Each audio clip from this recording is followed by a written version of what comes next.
வாக்குண்டாம் நல்ல மனமுண்டாம் மாமலரால் நோக்குண்டாம் மேனி நுடங்காது பூக்கொண்டு துப்பார்த்து மீன் தும்பிக்கையான் பாதம் தப்பாமல் சார்வார்த்தம்.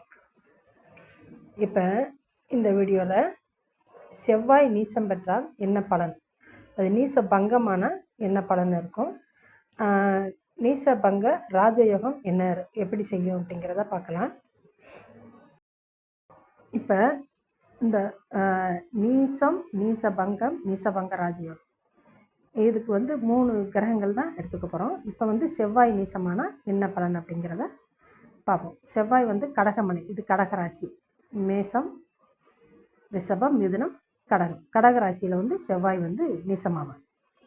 இங்கே இருக்கிற செவ்வாய் புனர்பூசம் 4ஆம் பாதத்துக்கு வந்தால், இதே இங்கே இருக்கிற நீச நிலையில் இருக்கிற செவ்வாய் அம்சத்துலேயுமே நீசமாய்வார். அதை முழுமையான நீசபங்கம் அப்படின்னு அது சொல்ல முடியாது. ஒரு வகையில் செவ்வாய் வலுவானாலும் அது செவ்வாய் ஒரு நீச பலனில் இருக்காரு அப்படிங்கிறதையும் தான் அதில் எடுத்துக்கணும். சரிங்களா? அது புனர்பூசம் 4ஆம் பாதம். அதுக்கு அடுத்தது என்ன, பூச நட்சத்திரம். புனர்பூசம், பூசம் இங்கே வந்துடுவார். அப்போ இதில் நீச பங்கமாகிறதுக்கு வழி. ஆயில்யம் 2ஆம் பாதம்.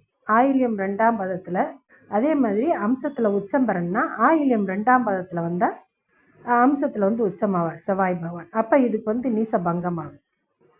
இது நட்சத்திர பாதத்தை வச்சு சொல்கிறேன். சரிங்களா? இப்போ இதே இந்த இடத்துல குரு பகவான் இருக்காருன்னு வச்சுக்கோங்க.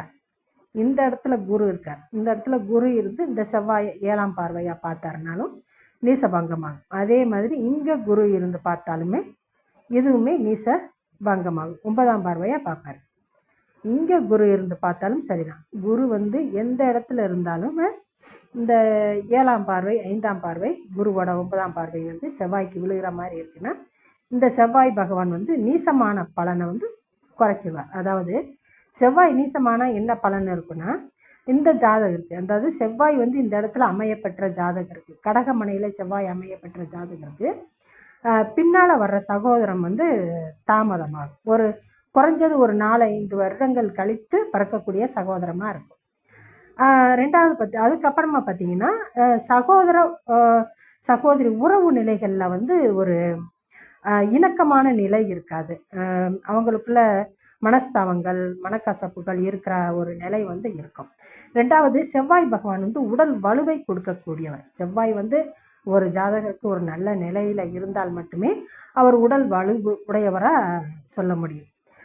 அதாவது நீசமாகிறது மட்டும் அது காரணம் அல்ல. ஒரு கிரகம் நீசமாகிறத விட மோசமாயிடக்கூடாது அப்படின்னு தான் சொல்லலாம். அதாவது பொதுவான ஒரு கருத்து இது. ஒரு பங்கு அதில் பங்கு இருக்குன்னு அர்த்தம்.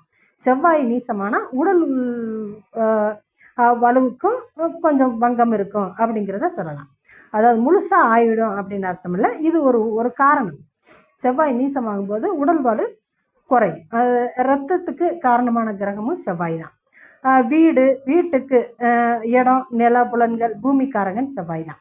அப்போ இது சம்மந்தப்பட்ட வில்லங்கங்களும் பிரச்சனைகளும் ஜாதகர் சந்திக்க வேண்டியது இருக்கும். செவ்வாய் நீசமனையில் இருந்தார்னா அது குறித்த காரணங்கள் சம்மந்தப்பட்டு இந்த ஜாதகர் அந்த பிரச்சனைகளை பேஸ் பண்ணுவார். உறவு காரகத்துவங்கள் பார்க்கும்போது சகோதரம் அப்படின்னு வரும்போது அந்த சகோதரன் குறித்த உறவுகள் குறித்த மனநிலை உறவு, அந்த சகோதர உறவு நிலைகள் கொஞ்சம் கடுமையாக பாதிக்கப்படும் அப்படின்னு எடுத்துக்கலாம். இப்போ இதே மாதிரி பார்த்தீங்கன்னா காலபுருஷனுக்கு 4ஆம் இடம் தாய் ஸ்தானத்தில் செவ்வாய் நீசமாகிறது. தாய்க்கும் அந்த ஜாதகருக்கும் இந்த செவ்வாய் இந்த இடத்துல அமையப்பெற்ற ஜாதகருக்கும் தாய்க்குமே ஒரு சரியான உறவு முறைகள், அதாவது ஒரு புரிதலோடு இருக்க மாட்டாங்க அப்படிங்கிறதையும் நீங்கள் எடுத்துக்கலாம். இப்போ இந்த மாதிரியான குரு பார்வைகள் அமையும் போது இந்த செவ்வாய் நீச பங்கம் அடையும். 4ஆம் பாதத்தில் புனர்பூசம் 4ல் வரும்போது அவர் வர்க்கோத்தமம் அப்படிங்கிற ஒரு வலுநிலையை அடைந்தாலுமே அது செவ்வாய் முழுமையாக அது நீசம் பங்கமாச்சு அப்படிங்கிறத அதை சொல்கிறதுக்கு இல்லை. இப்போ இது நீச பங்கம் அப்படிங்கிற நிலை வரும். அதே மாதிரி இன்னொன்று எடுத்திங்கன்னா நீச பங்கம் எப்படி ஆகுனா, இந்த இடத்துல சந்திரன் இருக்காரு அப்படின்னாலும் நீச பங்கம் அடையும். வீடு கொடுத்தவர் ஆட்சி பெற்றால் நீச பங்கம் அடையும். அதே மாதிரி இந்த குரு பகவான் இங்கே இருந்தாலுமே, அதாவது இந்த சந்திரனும் இருக்கணும் குருவும் இருக்கணும்னு இல்லை, சந்திரன் அல்லது குரு, இந்த இடத்துல குரு இருக்காருனாலுமே இது வந்து நீசபங்கம் அடையும். இப்போ ராஜயோகம் எப்படி வரும்? இது வந்து நீசபங்கம் அடைகிறதுக்கான ஒரு அமைப்பு. ராஜயோகம் எப்படி வரும்? நீசபங்க ராஜயோகம் அப்படிங்கிறப்ப ஒன்று இதுவே லக்னமாகவும் எடுத்துக்கோங்களேன். கடக லக்னம், கடக ராசி, சந்திரனுங்கிறதா கடக ராசி. அப்போ இந்த மாதிரி செவ்வாய் இங்கே நீச நிலையில் இருந்து இதுக்கு இந்த செவ்வாய்க்கு இடம் கொடுத்த கிரகம் ஆட்சியாவோ, இந்த மாதிரி ஆட்சியாவோ அல்லது இந்த இடத்துல உச்சமாகும். இந்த சந்திரன் வந்து இந்த இடத்துல இருந்தார்னா உச்சம், இப்படி உச்சம் பெற்ற நிலையில் இருந்தாலோ இது வந்து இப்படி இருந்து இது வந்து ஓரளவுக்கு நீசபங்க நிலை தான். இப்படி இருந்து லக்னத்துக்கு அல்லது சந்திரனுக்கு, இது லக்னம் இது சந்திரன் இருக்கக்கூடிய இடம் இந்த ராசின்னு வச்சுக்கோங்க.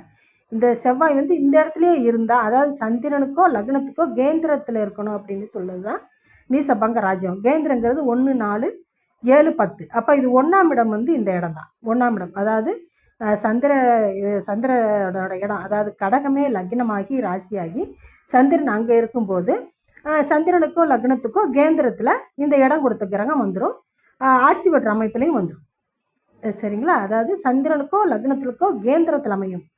செவ்வாய்க்கு இடம் கொடுத்த கிரகம் சந்திரனாகப்பட்டவர் ஆட்சி அல்லது உச்சம் பெற்று சந்திரனுக்கோ லக்னத்துக்கோ வந்து கேந்திரத்தில் அமையணும்.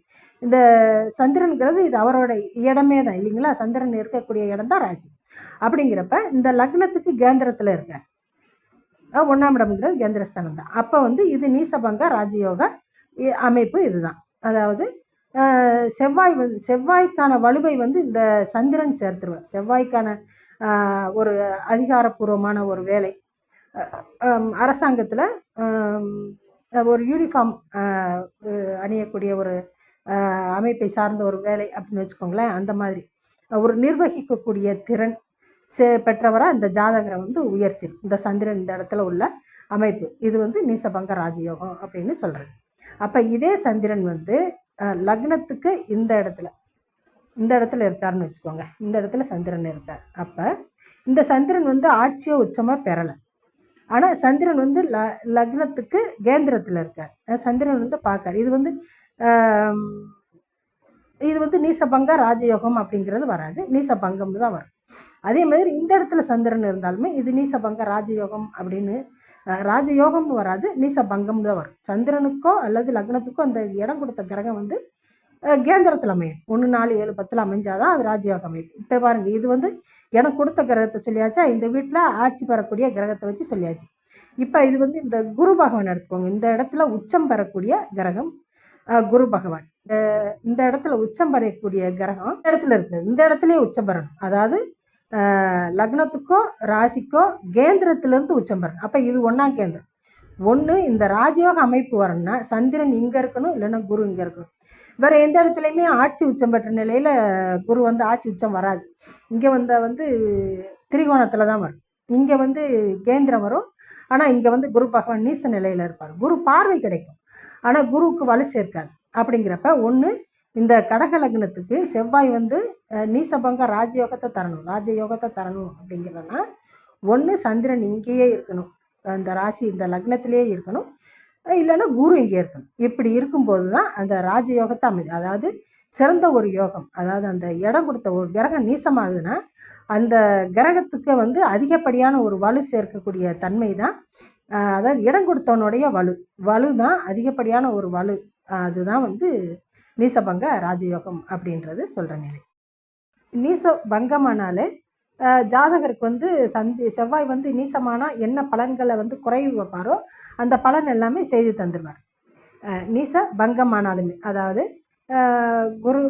குருவோட பார்வை எங்கேருந்து கிடைச்சாலும், குருவோட பார்வை கிடைச்சாலும் சரி, அல்லது இந்த லக்னமே இல்லாமல் சந்திரன் இங்கே இருக்கார் அப்படின்னாலுமே அது நீசபங்கம் தான்.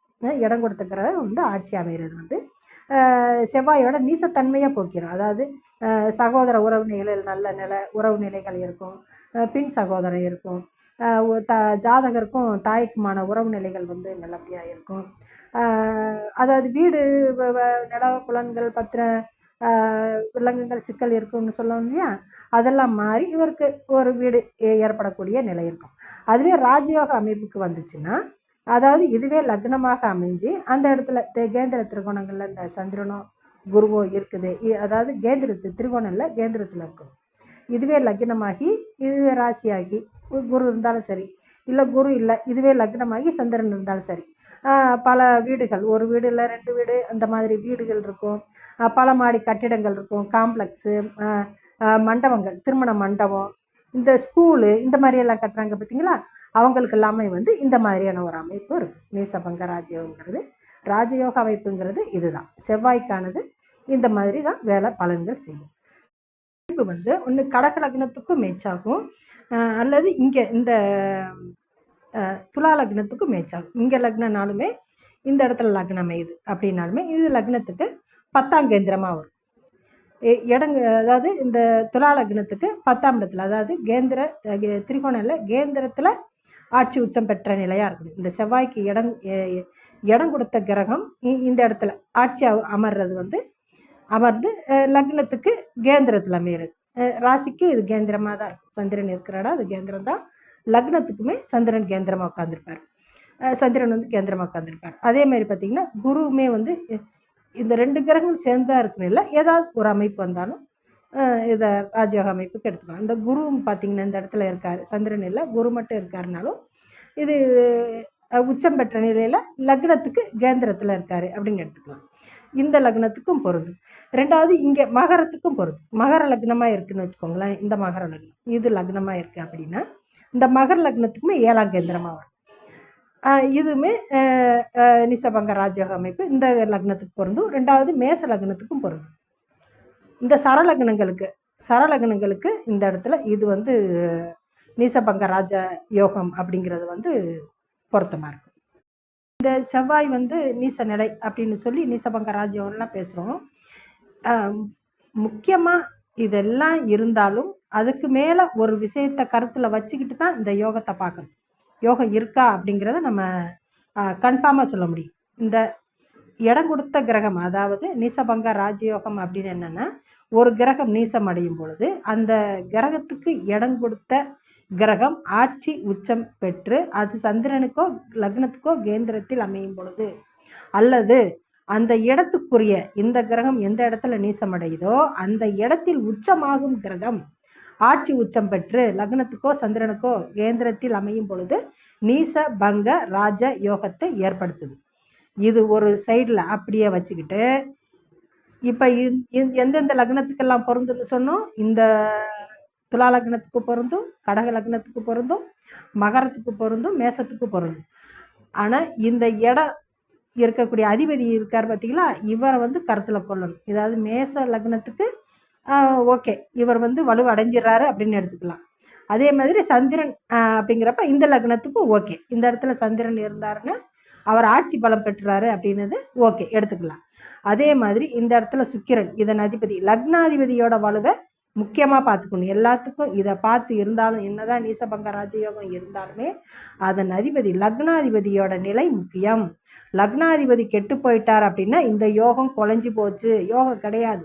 இந்த லக்னாதிபதி இந்த இடத்துல சுக்கிரன் இந்த இடத்துல வந்துட்டாரு, யோகம் குலைஞ்சி போச்சு. அதே மாதிரி இந்த லக்னம் சனி பகவான் இங்கே போயிட்டாரு, நீசமாயிட்டாரு, யோகம் குலைஞ்சி போச்சு. அதாவது முழுமையான யோகம் கிடைக்காது. தனிப்பட்ட ஜாதகம் முக்கியம். அதாவது இதில் வந்து உங்களுக்கு ஒரு மேற்படியான ஒரு பொது கருத்துக்களை உங்களுக்கு சொல்லியிருக்கேன். நன்றி நண்பர்களே, மிக்க நன்றி.